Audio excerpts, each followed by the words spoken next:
Thank you for joining us tonight at 6. I'm Sarah Horbacewicz here with meteorologist Corrales Ortiz. Now, Corrales, since this morning, we've seen a couple of those showers. Is that sticking around the whole weekend? Yeah, so we did wake up. Some of us at least woke up to some showers and some brief storms kind of roll on through pretty quickly. What we're seeing of that right now is mainly to our south and to our east, but we do have more rounds, yeah, like you mentioned, later into the weekend. But this is what we're seeing on our live radar. A lot of the activities to our south with just a few isolated showers in the area across the state. But tonight it's going to be quiet for us here across central Arkansas. We'll be seeing partly cloudy conditions, a very warm night, temperatures in the mid 70s, light winds. But as you can see later tonight into the early morning hours on Sunday, we'll start to see our next round of some showers and storms approach.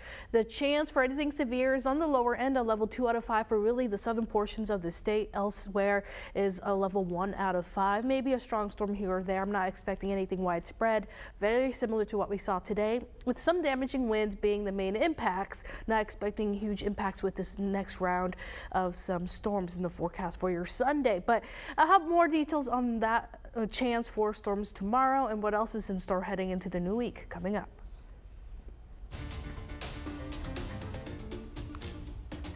Mayflower police say that early this morning, 2 officers were involved in a crash. Conway and Mayflower police and the Faulkner County Sheriff's Office were all in a chase with a car that was reported stolen. After forcing the vehicle to stop, officers arrested the suspect and were searching the car when another car on the freeway hit one of the patrol cars at the scene. 2 officers were then caught between vehicles and they received medical attention for non-life-threatening injuries. The driver of the vehicle had more serious injuries, however, and is in the hospital for treatment.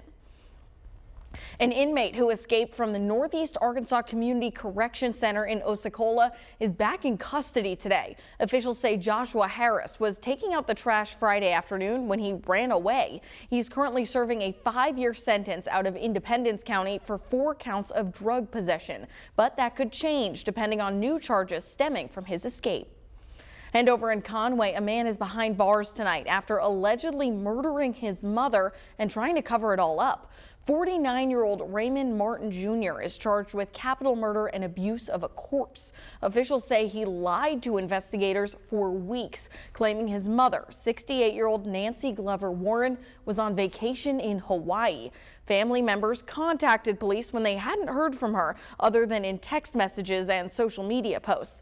Police found the photos were being shared in those conversations were all from Google. That led investigators to search Martin's home, where they found his mother's remains.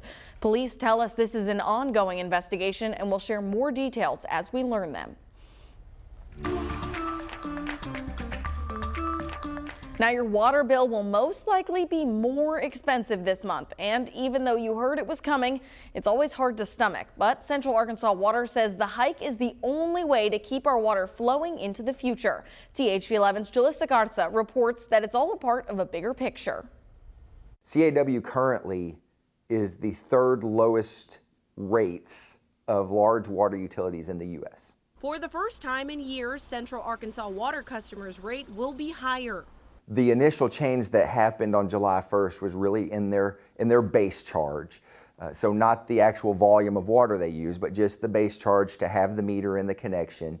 And it went up less than $1. Doug Shackelford with Central Arkansas Water says this is all part of a 10-year plan.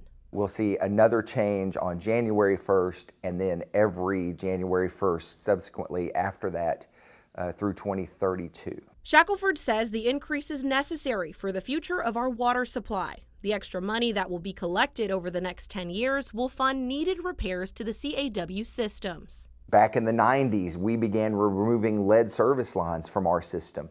We have no lead in our system that are known on our side of the meter. We put about $35 million into our Ozark Point water treatment plant just recently, and it's one of the most modern plants in the country now. He explains the rate increase will help them to continue making improvements. $150 million alone into the water treatment plant, another $60 million into a new raw water line from Lake Maumelle to that treatment plant to ensure redundancy, so that if something happens to the main line that's there now, we'll still be able to get water from the lake to the treatment plant. Shackelford says it's all part of the long-term goal to make sure our water system is dependable.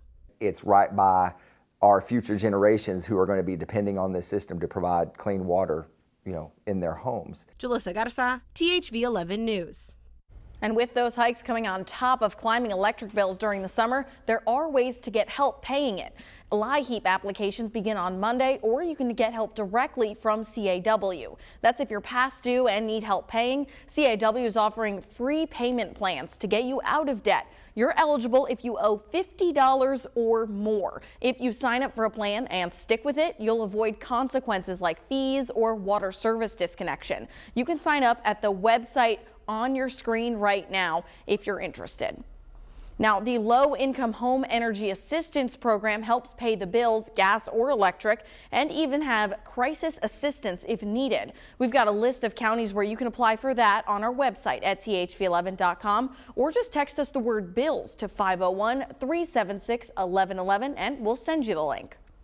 Now, there's a lot of things to remember this summer, especially if you're packing up and leaving the country. But most importantly, you've got to have your passport before you go anywhere. But getting one isn't always the easiest, especially if you're trying to go on the weekend. THV 11's Ian Russell explains what you should know before you go. There's a lot you can do at Lehman Library. Nathan Dawson knows that doesn't just mean checking out some books. So I'm going back. This is going to be my third time. He's headed out of the country soon, but before his world travels, I'm heading to Tokyo in 2 months. I got some friends up there that I'm going to see again. Since the pandemic, I wasn't able to see them for a while. there's some things he's got to do first. This is the only place I've known because this is where I got my first passport. Gotta have one of those to get into Japan, but Nathan is lucky. The Lehman Library is usually a lot busier than this, especially on the weekend. I've had 50 people to try to sign in when we open the door at 9 o'clock. And usually we'll let them know when we get around 20 that we probably can't take any more that day. Darlene Cunningham is a passport manager at the Lehman Library. Since their hours switched to 9 to noon on Saturdays, she says they've been slammed. Add in that many people are trying to travel after the pandemic. It seemed like everybody was trying to travel this summer. And that they're first come, first serve, it can be hard to get in sometimes. But they are very disappointed, upset, angry, foul language. So you've got to make sure you're ready ahead of time. Cunningham says there's a few things you've got to have. Make sure you have your application completed, and you have your birth certificate, a certified birth certificate with a raised and embossed seal. You also have to have your ID and a money order. Put your chin down just a hair. Nathan already had all of that ready to go. A quick photo for his passport and he's all set. He got lucky with no lines, and having everything he needed made this step in getting to Tokyo easy. Yeah, about 10-15 minutes and I'm done. In North Little Rock, Ian Russell, THV 11 News. All right, thanks, Ian. And we want to make sure you've got everything you need before you get that passport. So on thv11.com, we have all the links and information you might need to look at. Now, we know that incredible Arkansans make up this beautiful state, and we often share them with you every night at 10. Well, tonight, our Craig O'Neill introduces us to another. Faye Hedera lives in Conway and has been creating art for about 6 years. She's not world famous and she hasn't sold her paintings for millions, but our Craig O'Neill knows that's not where the story ends. She wanted to get to know her new town and began a project to fight loneliness.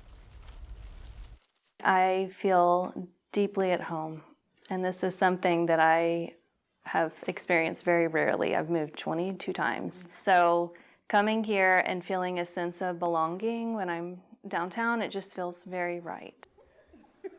10, Craig shares her incredible story of perseverance and that beauty can come from it all.